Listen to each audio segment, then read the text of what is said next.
What is up, guys? It is Simp here, and welcome back to another time trial video on F1 24. And today I'm going to be showing you guys a lap around the Imola circuit, and I thought I'd try and do this a little bit differently, just try and talk you through the lap and why I choose a certain setup as well. So without further ado, let's get straight into it. Coming out of the two Raptors, you want to open up the DRS and make your way down towards the long straight, where you'll be sat in 8th gear for the majority of the straight, and you want to be spotting the 50-meter board going into the Tombarello chicane. So spot the 50 on the brakes down to 5th gear, you can send it over the curbs and you're on your way towards the next chicane, the Villeneuve chicane. And once again, spot the 50, downshift to 6th, downshift to 5th, carry as much speed as you can through the two corners, because that could cost you a lot of time if you don't carry enough speed. Pick up a late apex at Tosa, decent exit as well. And as you make your way towards the heart of Sector 2, through this left-hander, you want to try and make sure you touch the inside curb. On this occasion, we get away with it, and now we make our way through towards Acra Minerale. We don't quite open up the entry through there, but it's clean enough, and we get away with it once again. And now through the Variante Alta, down the gears, down to 4th for the first part, down to 3rd for the second part, and it was a clean exit.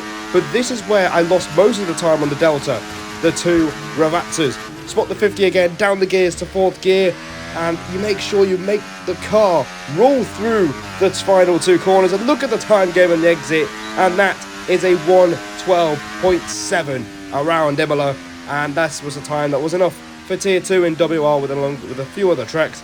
But let's get into talking about the setup, as this is quite revealing. As you can see, this was done on the 1.5 patch.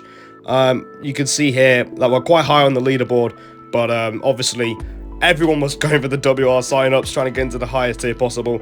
So obviously, if you look at the leaderboards now, we've been knocked down quite a lot of places. So I'm going to show you guys the setup and just go through it. So the first part is the aerodynamics.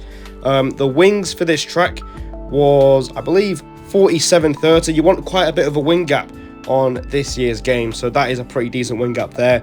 The transmission 95, 30, 100. The off diff doesn't really mean too much, so you want that at least around 30 or 25%. Suspension geometry, everything is fully to the left, as that seems to be the meta on this year's game, instead of right, left. And suspension 41.3. The anti-roll bars all the way forward, as again that seems to be the meta, and you want a higher front ride height than the rear.